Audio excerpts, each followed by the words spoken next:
Fala, leitores da Bíblia, graça e paz, como é que vocês estão? Tudo bem? Hoje a gente vai começar a leitura do segundo livro dos Reis, lendo o capítulo 1º e capítulo 2º, e também vamos continuar lendo Provérbios capítulo 15, tá bom?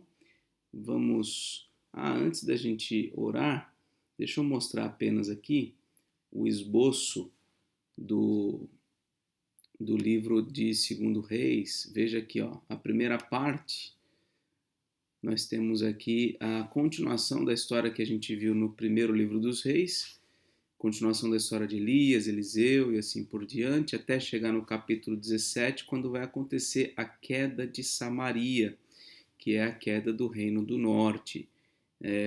Segundo alguns estudiosos, isso teria acontecido pelo ano lá de 721 a.C.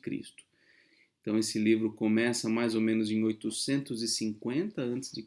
e vai até o capítulo 17, por volta do ano 721 a.C., quando o reino de Israel é absolutamente, enfim, destruído e dali nunca mais reaparece.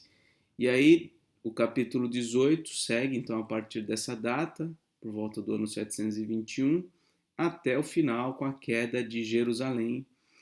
Aí o Reino do Sul também é dominado, é conquistado por Nabucodonosor, rei da Babilônia, e isso acontece por volta do ano 586 a.C., tá bom?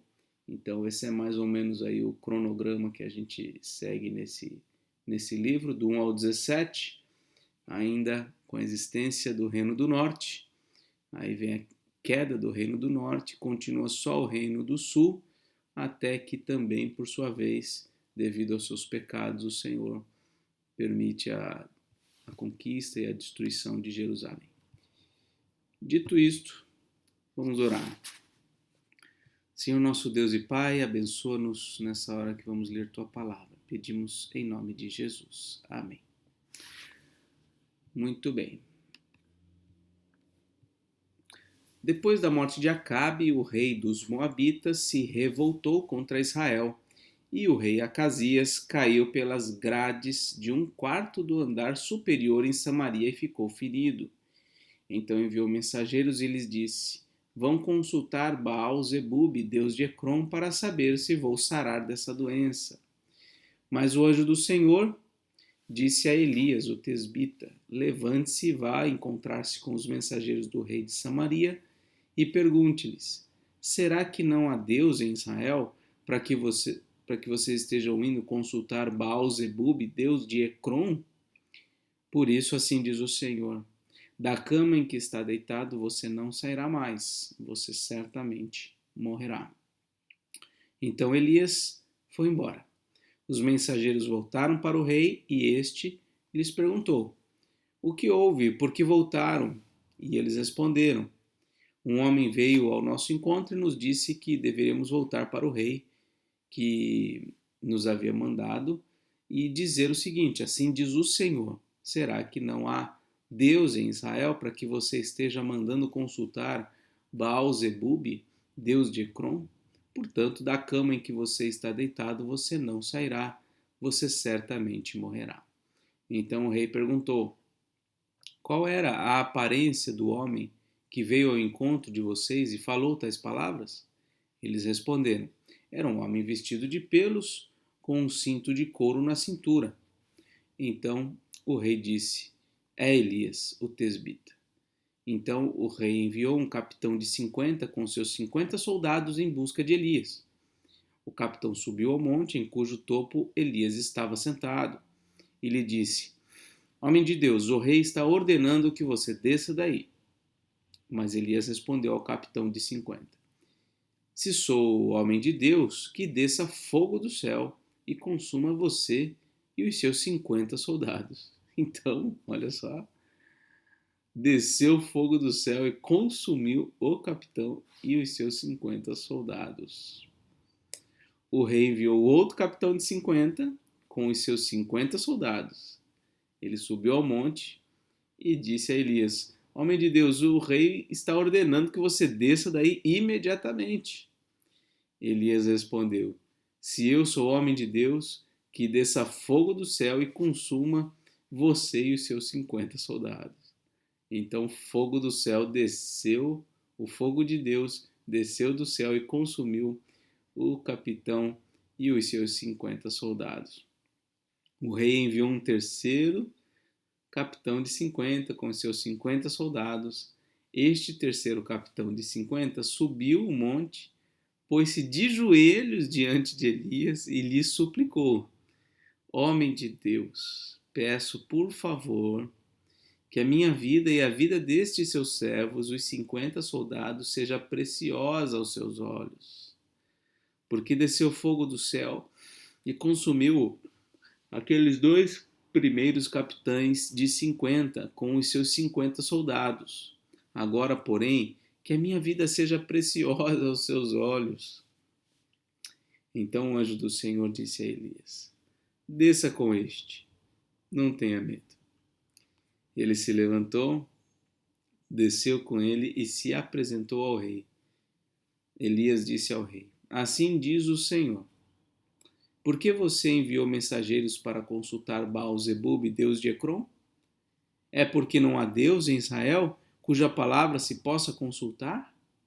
Portanto, da cama em que está deitado você não sairá mais, você certamente morrerá.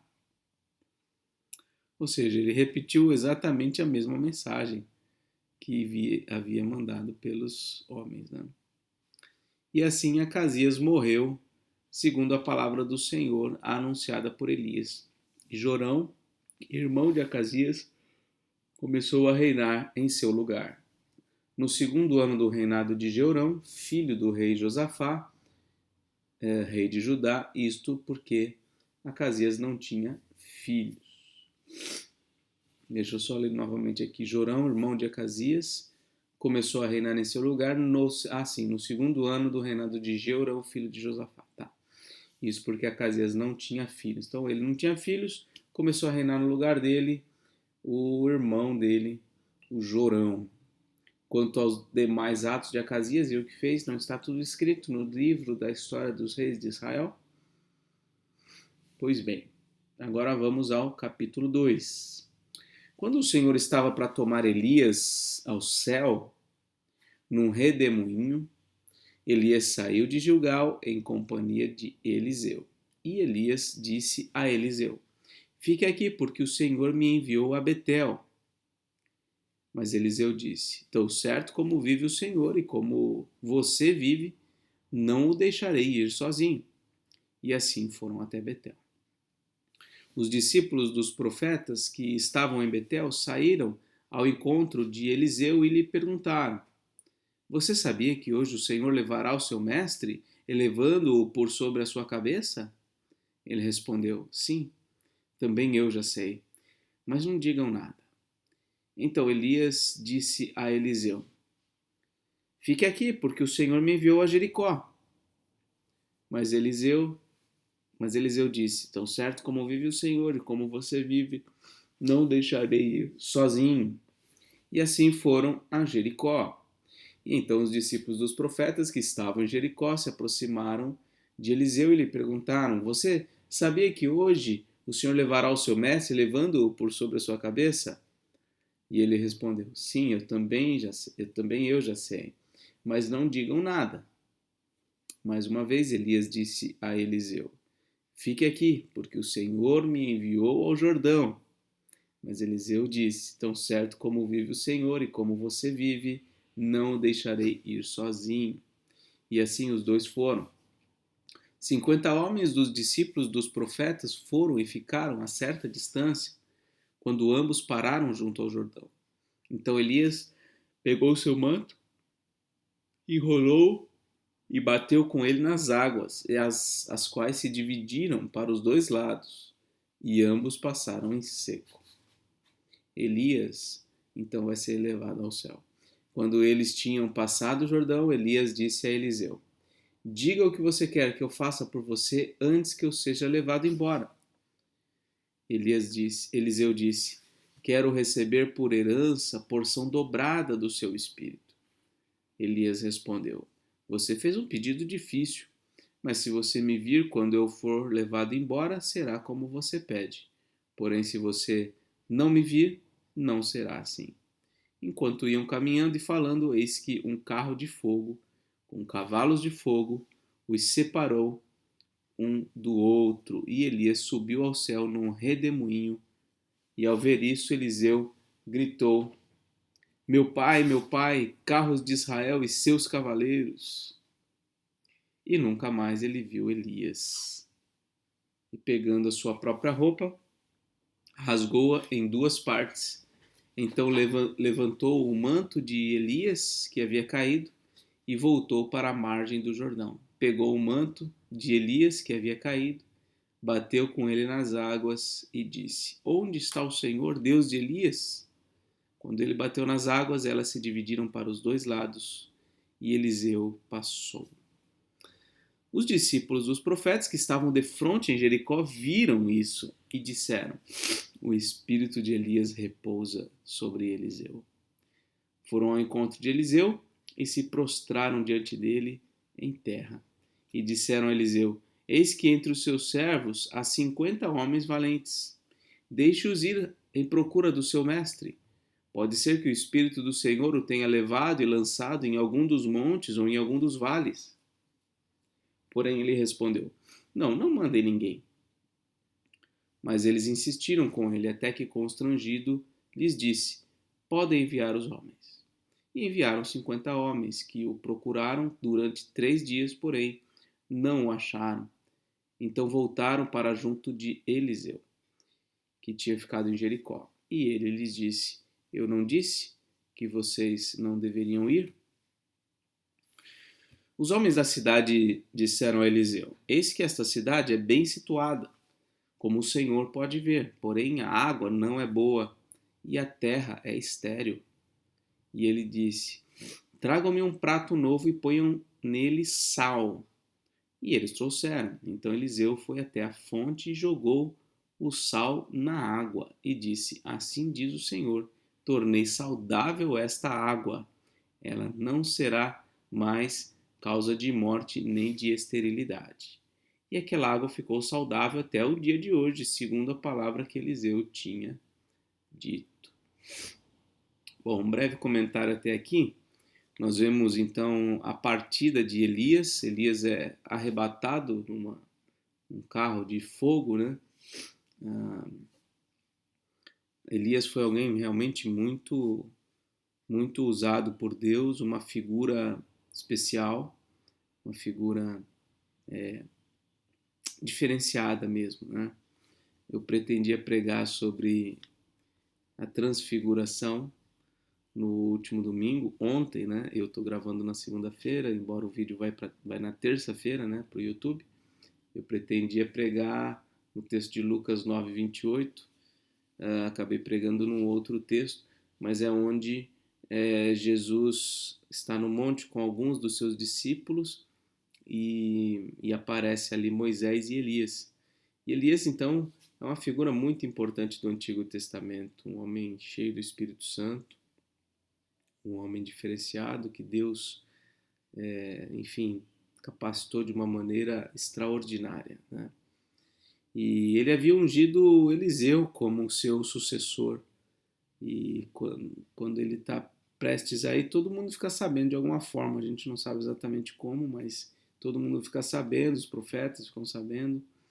E Eliseu então o acompanha até o final e acaba recebendo realmente uma unção também especial, diferenciada sobre a sua própria vida, e milagres e sinais acabam acontecendo também a partir das mãos de Eliseu. Eliseu então se torna também um grande homem de Deus naqueles dias.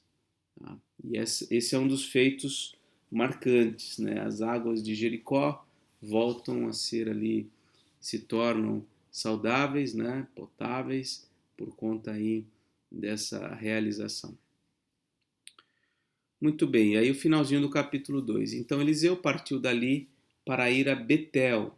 Estando ele a caminho, uns rapazinhos saíram da cidade e zombavam dele, dizendo: Suba, seu careca, suba, seu careca. E Eliseu se virou para trás, viu os rapazinhos e os amaldiçoou em nome do Senhor. Então 2 ursas saíram do bosque e despedaçaram 42 deles, 42 rapazinhos. E dali Eliseu foi para o Monte Carmelo, de onde voltou para Samaria. Essa é uma das coisas difíceis de explicar, difíceis de entender, né? Por que ele amaldiçoou aqueles rapazinhos em nome do Senhor, e de modo até que uma ursa veio e acabou matando 42, despedaçando 42 daqueles rapazinhos. A gente não sabe a idade deles, né? Se eram moleques mesmo de, sei lá, de 12 anos, 10 anos, ou se já eram mais maiores. O fato é que ele foi caçoado, né? Foi zombado, e então ele responde dessa forma, e Deus atende a sua demanda, né? A sua demanda de ira em relação àqueles rapazes, né? Realmente não é tão simples de entender. Muito bem, vamos agora a Provérbios, capítulo 15. Deixa eu confirmar aqui. Isso. A resposta branda desvia o furor, mas a palavra dura suscita a ira. A língua dos sábios adorna o conhecimento, mas a boca dos insensatos derrama tolices. Os olhos do Senhor estão em todo lugar, contemplando os maus e os bons. A língua serena é árvore de vida, mas a língua perversa esmaga o espírito. O insensato despreza a instrução de seu pai, mas o que aceita a repreensão consegue prudência. Na casa do justo há grande tesouro, mas no lucro dos ímpios há infelicidade. As palavras dos sábios difundem o conhecimento, mas o coração dos insensatos não procede assim. O Senhor detesta o sacrifício dos ímpios, mas a oração dos retos é o seu prazer. O Senhor detesta o caminho do ímpio, mas ama o que segue a justiça. Disciplina rigorosa há para o que abandona o caminho, e quem odeia a repreensão morrerá. O mundo dos mortos e o abismo são expostos diante do Senhor, quanto mais o coração dos filhos dos homens. O zombador não gosta de quem o repreende, nem se aproxima dos sábios. O coração alegre embeleza o rosto, mas a tristeza do coração, o espírito se abate. Mas com a tristeza do coração, o espírito se abate. O coração sábio busca o conhecimento, mas a boca dos insensatos se alimenta de estupidez. Quem está aflito todos os dias, para quem está aflito, todos os dias são maus. Mas a vida de quem tem o coração alegre é uma festa contínua. Melhor é o pouco havendo o temor do Senhor do que um grande tesouro onde há inquietação. Melhor é o prato de legumes onde há amor do que um boi inteiro acompanhado de ódio. Quem se irrita facilmente provoca discórdia, mas quem é tardio em ficar irado acalma os conflitos. O caminho do preguiçoso é como que cercado de espinhos, mas a vereda dos justos é plana. O filho sábio alegra o seu pai, mas o insensato despreza sua mãe. Quem não tem juízo se alegra com a sua tolice, mas quem é sábio anda retamente. Sem conselhos, os projetos fracassam, mas com muitos conselheiros há sucesso. Que alegria é ter a resposta adequada. Como é boa a palavra dita na hora certa. Para o sábio, o caminho da vida leva para cima, para desviar do inferno embaixo. O Senhor derruba a casa dos orgulhosos, mas preserva a herança da viúva. O Senhor detesta os planos dos maus, mas as palavras bondosas lhe são aprazíveis. Quem é ávido por lucro desonesto arruína a sua casa, mas o que odeia o suborno, esse viverá. O coração do justo medita o que há de responder, mas a resposta dos ímpios derrama maldades. O Senhor está longe dos ímpios, mas ouve a oração dos justos. O brilho nos olhos alegra o coração. Uma boa notícia fortalece até os ossos. Quem dá ouvidos à repreensão construtiva terá sua morada no meio dos sábios. Quem rejeita a disciplina despreza a si mesmo, mas o que aceita a repreensão adquire o entendimento. O temor do Senhor é a instrução da sabedoria, e a humildade precede a honra. Muito bem, aqui pelo menos uns três desses provérbios aqui trataram sobre isso aqui, sobre a ideia de aceitar ou não a repreensão. Hoje em dia, ser repreendido é automaticamente interpretado como como algo ruim, né? Como falta de amor, né? Amor mesmo na mentalidade de hoje em dia das pessoas e provavelmente na mentalidade de quem está me ouvindo, de certa forma talvez a minha, ouvir uma repreensão é sinônimo de que a pessoa não gosta da gente, porque amor mesmo é não confrontar, né? Aqueles que nos confrontam não nos amam. Essa é a impressão ou a conclusão que temos imediatamente. Mas, segundo as Escrituras, aqueles que nos confrontam, aqueles que nos repreendem, são exatamente aqueles que nos amam. E quando nós rejeitamos a repreensão, rejeitamos a orientação, algumas vezes pode ser um pouco mais dura, quando nós rejeitamos isso, nós estamos indo contra nós mesmos. Isso não faz bem para a gente. Porque, na verdade, passar pano para os nossos erros é justamente a atitude de quem não nos ama. Quem não nos confronta, quem não nos repreende, quem vê que a gente pode estar fazendo alguma coisa errada e não nos corrige, na verdade não está demonstrando nenhum amor por nós. Bom, um outro versículo que eu tinha marcado aqui na minha mente, que é interessante, é o 15, né? Para quem está aflito, todos os dias são maus, mas a vida de quem tem o coração alegre é uma festa contínua. Isso aqui confronta bastante a mim, porque eu vejo, né, que tem algumas pessoas que estão sempre alegres, né? Isso me admira um pouco, porque não é a minha realidade pessoal, né? Eu não estou sempre alegre, né? Eu não estou sempre assim festivo e, e a gente precisa aprender a desenvolver esse coração alegre, né? Coração alegre, satisfeito, contente.